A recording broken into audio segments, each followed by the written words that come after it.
Assalamualaikum warahmatullahi wabarakatuh. Selamat pagi semuanya, salam sehat.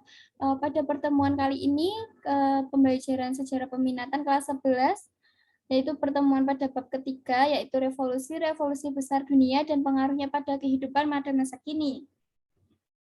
Kemarin pada bab kemarin itu kita sudah mempelajari tentang pemikiran-pemikiran besar di dunia dan pengaruhnya bagi kehidupan masa kini, serta ada salah satu revolusi, yakni revolusi industri. Kali ini kita akan belajar tentang revolusi industri besar dunia, dan pengaruhnya pada masa kini. Nah, revolusi itu apa saja? Ada revolusi Amerika, revolusi Prancis, revolusi Rusia, Tiongkok atau Cina, kemudian ada revolusi Indonesia juga. Ini beberapa gambarnya. Yang pertama, nah ini, Revolusi Amerika. Revolusi Amerika ini memiliki latar belakang dua, yakni latar belakang secara umum dan secara khusus. Kita bahas dulu yang secara khusus. Pada yang secara khusus ini, rakyat hanya diperbolehkan membeli barang-barang produksi Inggris. Kemudian kebijakan agar rakyat menjual hasil buminya kepada Inggris. Selanjutnya terbitnya pamflet Common Sense.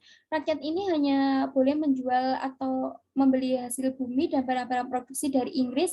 Hal ini bertujuan dari salah satu monopoli perdagangan atau monopoli ekonomi yang dilakukan oleh Inggris. Kemudian terbitnya pamflet Common Sense. Pamflet Common Sense ini diterbitkan oleh Thomas. Nah, pamflet Common Sense ini berarti adalah akal sehat. Thomas ini mengajak seluruh rakyat Amerika ini untuk berpikiran lebih rasional agar terlepas dari penjajahan kerajaan Inggris pada waktu itu dan membentuk pemerintahan yang baru dengan rakyat Amerika sebagai pemimpin tertingginya. Kemudian latar belakang umumnya adalah berbagai pajak yang ditetapkan. Jadi berbagai pajak yang ditetapkan ini diatur dalam berbagai undang-undang, salah satunya undang-undang, kemudian digabung menjadi salah satu undang-undang Thousand Acts. Nah, undang-undang Thousand Acts ini akhirnya menjadi salah satu undang-undang yang sangat dibenci atau tidak disukai rakyat karena menetapkan berbagai pajak yang sangat tinggi, merugikan rakyat, tetapi memberikan keuntungan kepada Inggris atau penjajah. Yang selanjutnya adalah Perang 7 tahun. Nah, Perang 7 tahun ini apa sih teman-teman? Nah, Perang 7 tahun ini merupakan perang antara Inggris dan Perancis, tetapi melibatkan rakyat Amerika atau daerah jajahannya Inggris, yaitu Amerika dan ke-13 koloninya. Rakyat Amerika ini sangat menentang Perang 7 tahun ini karena mereka beranggapan bahwa Perang 7 tahun ini tidak ada hubungan nasibnya ini dengan rakyat-rakyat Amerika. Mereka menganggap bahwa Perang Amerika ini Perang 7 tahun ini hanya untuk kepentingan Inggris semata, untuk memperluas daerah kekuasaannya mereka, begitu. Jadi Perang 7 tahun ini sangat ditentang oleh rakyat Amerika. Selanjutnya adalah The Boston Tea Party. The Boston Tea Party ini salah satu ciri khas revolusi dari revolusi Amerika nih. The Boston Tea Party itu apa? The Boston itu salah satu nama daerah atau salah satu nama pelabuhan di Amerika. Jadi pada waktu itu rakyat atau salah satu tokoh-tokoh di Amerika itu memberitahu rakyatnya untuk membeli teh serudupan Belanda yang harganya lebih murah, walaupun rasanya tidak seenak teh Inggris. Nah, karena hal tersebut, akhirnya rakyat-rakyat Amerika ini berhaluan untuk menjual teh selundupan tersebut. Teh selundupan tersebut dijual oleh rakyat Amerika yang akhirnya menyebabkan penumpukan teh di gudang Inggris. Jadi hal ini menyebabkan bahwa Inggris mengalami penjualan yang merosot. Kemudian karena Inggris mengetahui hal tersebut, Inggris akhirnya mengeluarkan peraturan baru dengan menghapuskan peraturan sebelumnya, yaitu menghapuskan Thousand Acts.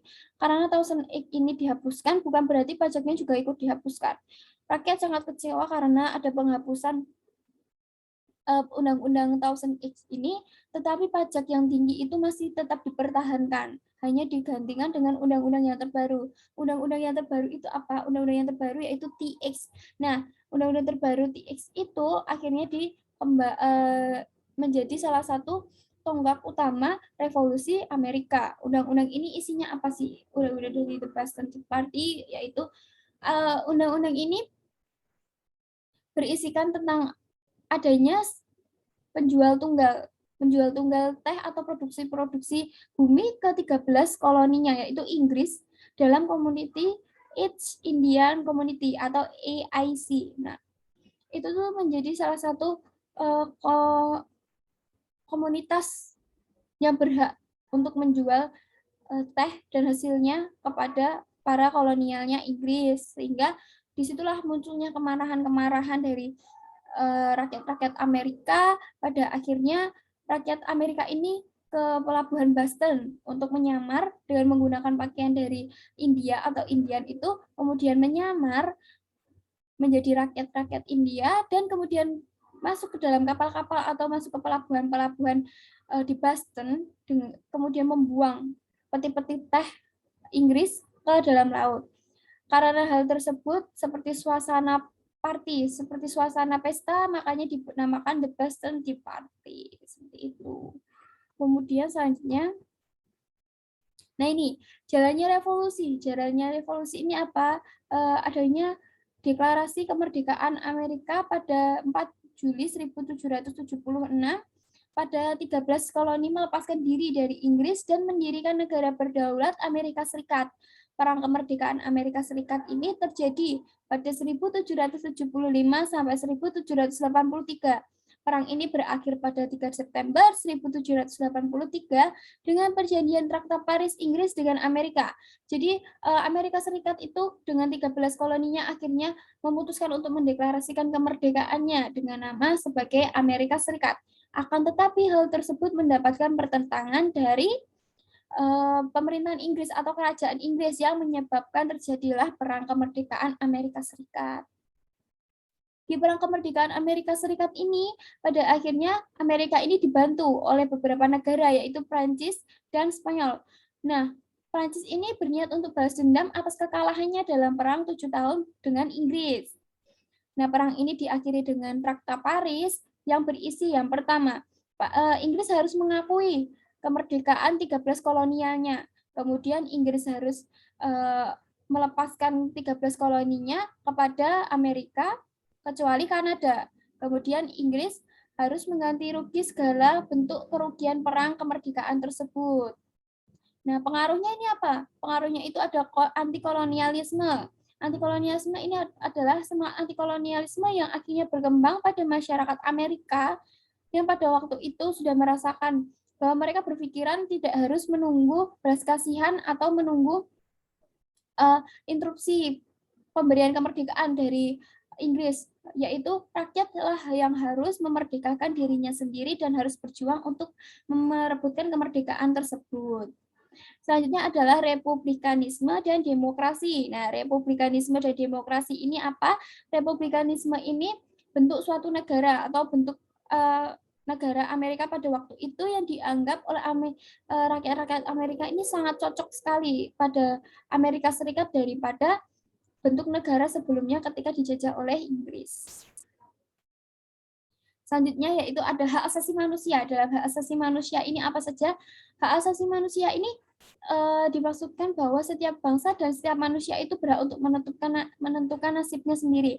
Karena adanya penjajahan itu menyebabkan kekerasan, terus menyebabkan ketidakadilan. Maka dari itu rakyat-rakyat Amerika sangat menjunjung tinggi hak asasi manusia. Pada selanjutnya, kita akan beralih ke revolusi Prancis. Nah, revolusi Prancis ini juga ada dua penyebabnya, yaitu khusus dan umum. Kita akan bahas dulu yang khusus.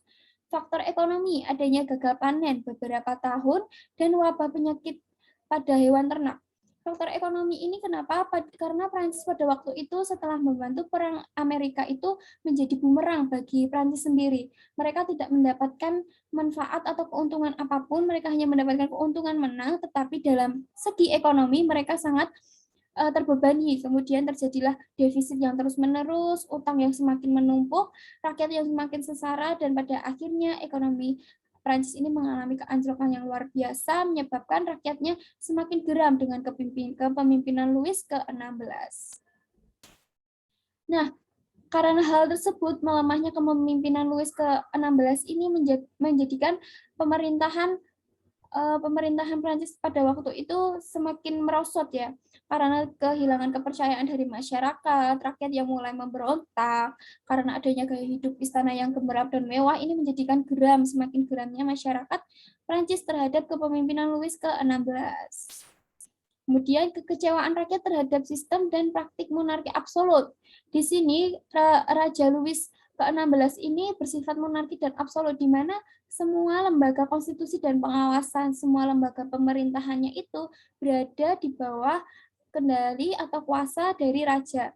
Jadi lembaga konstitusi dan pengawasan itu tidak mendapatkan, sama sekali tidak mendapatkan hak untuk bebas atau hak untuk mengatur dirinya sendiri, kecuali di bawah tangan atau di bawah kepemimpinan Louis ke-16. Jadi, maka dari itu lemahnya lembaga konstitusi dan pengawasan pada waktu itu menyebabkan semakin tingginya praktik monarki dan absolusi rakyat Louis pada rakyat kemudian kepemimpinan Louis pada ke-16 tersebut. Nah, selanjutnya ini adanya jalannya revolusi. Jalannya revolusi ini apa saja? Pada 5 Mei 1789, Etat Generek itu melaksanakan sidang. Tetapi Etat Generek ini sudah tidak melaksanakan sidang sangat lama, jadi ini merupakan sidang pertamanya kembali. Tetapi dalam sidang itu tidak mencapai kesepakatan karena adanya perbedaan dalam 3 golongan. Karena Louis ke-16 tadi telah membedakan 3 golongan pada masyarakatnya, golongan bangsawan, golongan pendeta atau agama, kemudian golongan rakyat jelata atau rakyat biasa. Maka dari itu adanya ketidaksepakatan ini karena 2 golongan, golongan pertama dan golongan kedua itu menghendaki untuk pengambilan suara itu diwakilkan oleh golongan. Jadi hanya maksimal suara itu 3 suara karena diwakilkan golongan. Rakyat merasa sangat dirugikan karena rakyat berjumlah sangat banyak tetapi harus diwakilkan secara golongan. Maka dari itu rakyat pada 28 Mei 1789 dibentuk Komunes dan kemudian 17 Juni 1789 menyatakan sebagai Majelis Nasional. Nah, ini mengapa kok masyarakat kemudian membentuk Komunes? Karena pada hari ini mereka tidak mencapai kesepakatan dengan golongan pertama dan golongan kedua. Kemudian Raja Louis ke-16 berusaha membubarkan Majelis Nasional tersebut dengan mendatangkan 20.000 tentara atau 20.000 pasukan untuk menyerang. Rakyat yang semakin geram akhirnya berusaha kembali melawan tentara-tentara tersebut, dan pada akhirnya rakyat memaksa Louis untuk melakukan kompromi. Pada akhirnya Louis memerintah kaum bangsawan dan klerus atau pendeta untuk bergabung dengan golongan ketiga dalam majelis dan timbullah cara pemungutan suara yang terbaru, yakni 1 kepala 1 suara. Hal tersebutlah yang diinginkan rakyat karena hal tersebut dianggap paling adil dengan segala jumlah rakyat, bangsawan, dan pendeta tidak diwakilkan secara suara golongan. Kemudian pada tanggal 14 Juli 1789 ini terjadinya penyerbuan penjara Bastille nih, tempat gudang senjata. Kenapa sih kok penjara Bastille yang diserbu? Karena penjara Bastille ini dianggap sebagai salah satu simbol monarki dan absolut Raja Louis ke-16 pada waktu itu. Jadi rakyat menyerbu penjara Bastille. Kemudian pada 27 Agustus 1789, Majelis Konstituante ini mengumumkan hak asasi manusia dan rakyat, yang kemudian ini menjadi tonggak utama jalannya revolusi Prancis pada waktu itu. Setelah itu pengaruh revolusi ini apa saja nih? Nah, yang pertama adalah nasionalisme. Revolusi Prancis ini membuat rakyatnya semakin bersatu sebagai suatu bangsa atau sebagai suatu nation. Merasa bangga sebagai suatu bangsa ini dipayungi dari nilai-nilai yang sama dan prinsip-prinsip yang sama, yakni liberty, equality, dan fraternity. Liberty dan equality dari fraternity ini adalah kemudian merambat ke negara-negara tetangga Prancis. Akan tetapi adanya pertentangan dari negara-negara Prancis ini menyebabkan adalah pertempuran atau peperangan dengan negara tetangga. Karena raja-raja negara tetangga menganggap bahwa Prancis ini memiliki prinsip yang bisa mengancam absolutisme dan monarkinya raja pada waktu itu. Kemudian adalah adanya republikanisme, yaitu menyebarluaskan paham republikanisme dengan penghapusan monarki, menunjukkan dengan jelas bahwa negara ada karena ada rakyat, bukan negara ada karena ada raja. Tetapi dalam hal ini mereka menyebarluaskan paham ini bahwa rakyat merupakan kedudukan tertinggi di suatu pemerintahan. Selanjutnya yaitu anti-feodalisme dan hak asasi manusia. Dipertegas melalui Undang-Undang Napoleon menunjukkan bahwa revolusi Prancis menjunjung tinggi kesetaraan, keadilan, dan kebebasan. Maka dengan itu dibubarkanlah 3 golongan tadi. 3 golongan anti-feodalisme tadi ya. Nah, kemudian selanjutnya adalah Revolusi Rusia. Revolusi Rusia ini memiliki beberapa latar belakang, yaitu tragedi Minggu Berdarah. Tragedi Minggu Berdarah ini apa? Yang terjadi pada Revolusi 1905. Long March dari kaum buruh yang meminta perlindungan kepada Tsar, sesampainya di sana ditembaki oleh aparat yang kemudian mendorong dibentuknya Dewan Buruh yang disebut Soviet. Para kaum buruh ini meminta perlindungan dari Tsar, tetapi sampainya di sana mereka malah ditembaki oleh tentara-tentara dan aparat sehingga menimbulkan sekitar kurang lebih 1.000 korban jiwa. Karena hal tersebut akhirnya kaum buruh ini bersatu dan dibentuklah Dewan Buruh yang disebut sebagai Soviet. Kemudian, yang kedua adalah keterbelakangan dalam bidang sosial dan ekonomi. Mengapa kok Rusia pada waktu itu mengalami keterbelakangan? Mereka dalam bidang sosial dan ekonominya itu masih menggunakan cara-cara atau peralatan-peralatan pada abad pertengahan. Hal itu dianggap sangat kolot dan menyebabkan terjadinya keterbelakangan atau terjadinya kemunduran gitu. Jadi Rusia pada waktu itu tidak bisa mencapai kemajuan karena masih menggunakan alat-alat pada abad pertengahan. Selanjutnya adalah berkembangnya aliran sosialisme dan komunisme. Rusia ini menganut sistem kapitalisme. Jadi pada waktu itu rakyat-rakyat Rusia itu beranggapan bahwa dengan berkembangnya aliran sosialisme dan komunisme ini, dengan menghancurkannya sistem kapitalisme ini, mereka beranggapan bahwa ini dapat meruntuhkan kepemimpinannya Tsar Napoleon. Maka dari itu Tsar Napoleon akhirnya runtuh atau akhirnya mengundurkan diri. Kemudian terjadinya kekacauan ekonomi pasca Perang Dunia Pertama. Ini adanya penarikan sewa tanah yang tinggi. Pada waktu itu, rakyat itu tidak diperbolehkan memiliki hak milik atas tanah atau hak milik tanah. Mereka hanya dijadikan sebagai buruh saja. Oleh karena itu, rakyat merasa sangat dirugikan dan geram terhadap pemerintahan Tsar Napoleon. Nah, selanjutnya, mohon maaf tadi Tsar Nicholas ya. Selanjutnya yaitu adalah feodalisme, terbentuknya kelas-kelas masyarakat, yaitu golongan rakyat biasa, tuan tanah, buruh, dan pemilik modal. Mengapa ini? Feodalisme itu sangat berhubungan sekali dengan revolusi ya, karena rakyat itu merasa sangat dirugikan, sangat dijajah karena adanya pajak yang tinggi, tetapi tidak boleh memiliki tanah pertanian, itu juga salah satu penyebabnya. Yang itu kemudian sikap konservatif dan otoriter Nicholas II. Sikap konservatif dan otoriter Nicholas II ini juga menyebabkan munculnya tokoh-tokoh terpelajar di dalam Rusia karena mereka beranggap bahwa pemerintahan ini sudah tidak dapat dipertahankan lagi karena dianggap sudah sangat buruk dan tidak mementingkan kepentingan rakyat dan hanya mementingkan kepentingan golongan saja.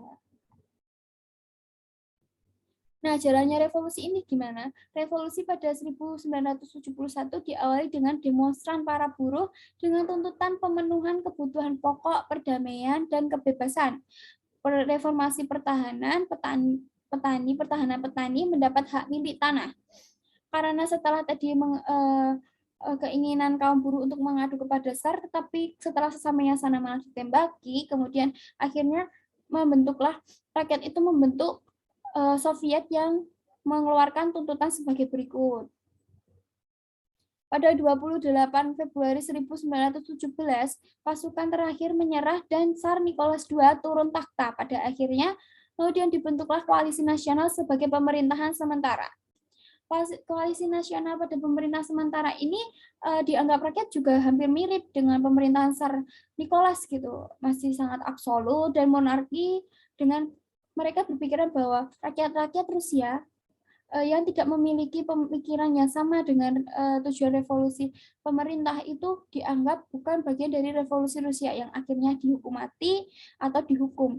Hal tersebut menyebabkan banyak sekali korban jiwa dan akhirnya Trotsky dan Lenin ini memperkuat barisan dengan membentuk Partai Bolshevik yang sebelum fraksi Partai Buruh Sosial Demokrat Rusia yang berhaluan sosial komunis mengajukan tuntutan kepada pemerintahan sementara dengan semboyan Roti Perdamaian 7 Oktober.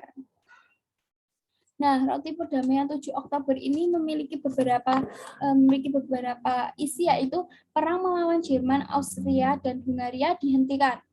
Tanah bangsawan diserahkan kepada para petani.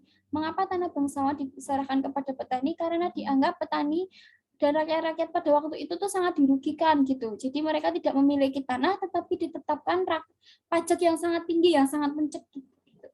Kemudian bank-bank dinasionalisasikan, produksi industri dan pembagian hasilnya diawasi kaum buruh, tentara dan polisi, kemudian birokrasi dihapuskan. Pada 7 Oktober dilakukannya pemberontakan, kemudian Partai Bolshevik mengganti nama menjadi Partai Komunis Rusia.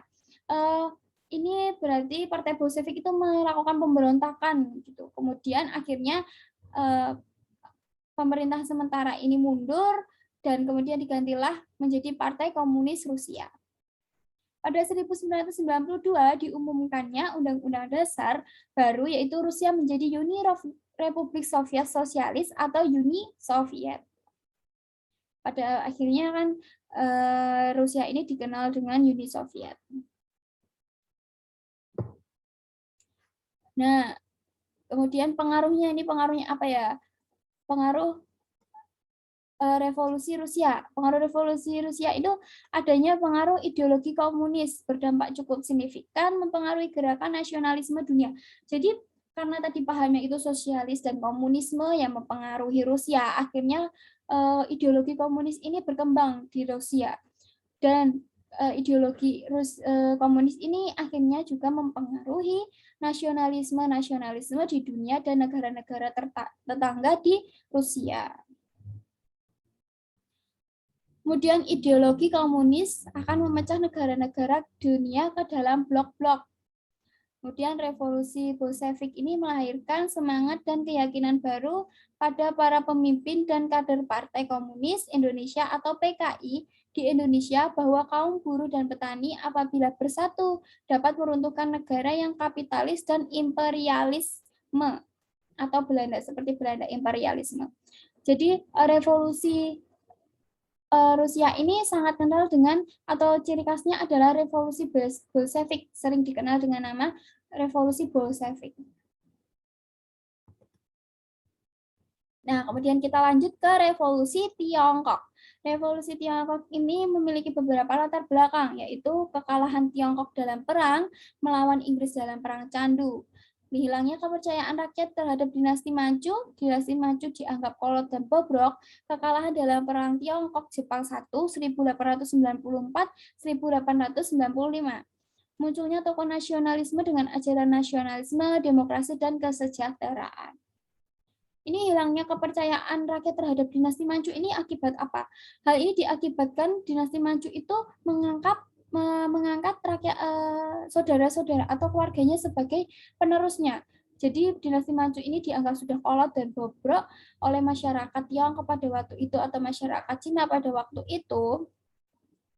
Dan revolusi Cina atau revolusi Tiongkok ini berciri khas sebagai penggulingan dinasti Manchu pada waktu itu.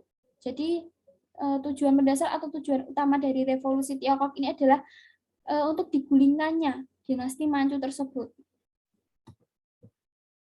Nah, selanjutnya adalah jalannya revolusi. Jalannya revolusi Tiongkok ini bagaimana?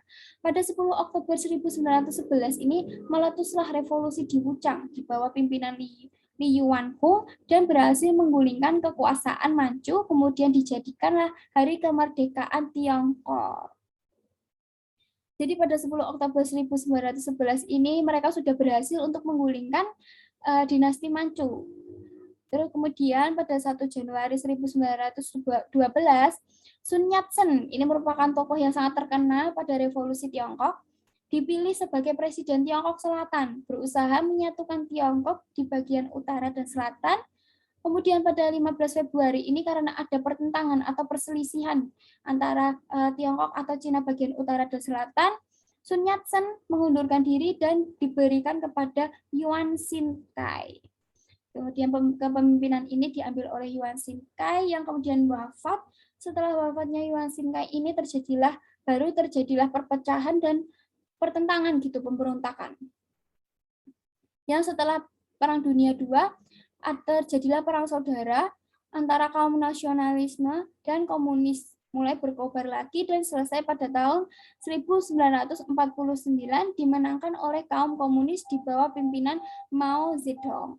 Mao Zedong ini panglima tentara yang memimpin revolusi, akhirnya muncullah kehidupan baru bagi negara Cina atau negara Tiongkok. Nah, pengaruhnya revolusi ini apa saja? Minsun atau nasionalisme, Minchuan atau demokrasi, Minseng adalah sosialisasi, sosialisme. Nah, Minsun ini apa? Nasionalisme, rasa nasionalisme mereka berkembang, rasa kebangsaan mereka berkembang. Akhirnya nasionalisme Cina ini sangat berpengaruh besar terhadap negara-negara di Asia, terutama negara Indonesia. Memunculkan revolusi-revolusi di negara-negara tetangga atau negara-negara Asia lainnya. Kemudian Minchuan atau demokrasi. Nah, demokrasi ini menjadi salah satu pemerintahan yang baik nih, dan dicontoh oleh negara-negara tetangga juga pada revolusi. Kemudian adalah Minseng, sosialisme, yaitu kebersamaan atau kesetaraan dan kesejahteraan masyarakatnya. Kemudian yang terakhir itu adalah revolusi Indonesia. Nah, revolusi Indonesia ini memiliki latar belakang atau pengaruh dari dunia-dunia luar nih. Terutama adalah revolusi Prancis dan revolusi Cina yang memiliki pengaruh sangat kuat terhadap revolusi Indonesia. Juga revolusi Rusia juga memiliki pengaruh kuat juga. Berkembangnya nasionalisme di beberapa negara Asia. Contohnya tadi berkembangnya nasionalisme di negara Cina atau Tiongkok. Itu juga menyebabkan atau menjadi latar belakang revolusi Indonesia. Kemudian upaya dalam mempertahankan kemerdekaan dan penyelesaian masalah administrasi negara. Diketahui revolusi Indonesia ini terjadi pada 1945 sampai 1949, yaitu di mana Indonesia baru saja merdeka dan kemudian ingin untuk mempertahankan kemerdekaannya, yaitu menyelesaikan masalah administrasi negara juga ya. Mereka kan belum memiliki administrasi dan pemerintahan yang baik. Kemudian keinginan Belanda menegakkan kembali kekuasaan di Indonesia, di mana pada waktu kemerdekaan itu Belanda belum mau untuk mengakui kemerdekaan Indonesia. Mereka masih ingin kembali menguasai Indonesia. Kemudian jalannya revolusi, yaitu secara fisik. Terjadinya pertempuran-pertempuran di berbagai daerah karena Nica atau Belanda itu datang kembali ke Indonesia dengan maksud untuk membentuk negara Indonesia Timur atau merebut kembali negara Indonesia.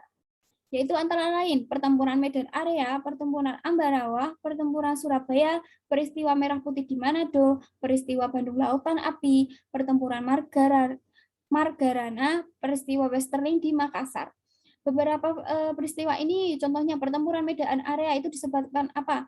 Adanya penginjakan rencana merah putih oleh seorang pemuda. Rencana merah putihnya pemuda Indonesia diinjak-injak oleh tentara bendera Belanda atau Nica. Maka hal tersebut menyebabkan terjadinya kemarahan masyarakat Medan. Kemudian yang paling terkenal adalah peristiwa Bandung Lautan Api. Kemudian dalam jalur diplomasi ya. Nah, jalur diplomasi ini dimaksudkan adalah untuk memberitahu atau untuk memperkenalkan bahwa Indonesia ini sudah merdeka dan untuk meminta bantuan apabila Indonesia sewaktu-waktu diserang kembali oleh Belanda, serta pengakuan negara lain atas kemerdekaan Indonesia. Jadi Indonesia ini ikut andil dalam berbagai kegiatan-kegiatan internasional, yaitu Perundingan Linggarjati, Komisi 3 Negara, Perjanjian Renville, Perjanjian Lemroyan, Konferensi Inter-Indonesia, Konferensi Meja Bundar, penyerahan kedaulatan, pengakuan Belanda atas kemerdekaan Indonesia yang akhirnya diakui oleh Belanda pada 27 Desember 1949. Kayaknya itu karena revolusi Indonesia tadi sudah mendapatkan pengaruh dari beberapa negara ya, pengaruh dari revolusi-revolusi dunia lainnya. Nah, pengaruh revolusi Indonesia ini apa? Indonesia menyebarkan semangat anti penjajahan. Nah, Indonesia ini menjadi salah satu penyebar semangat anti penjajahan di Asia.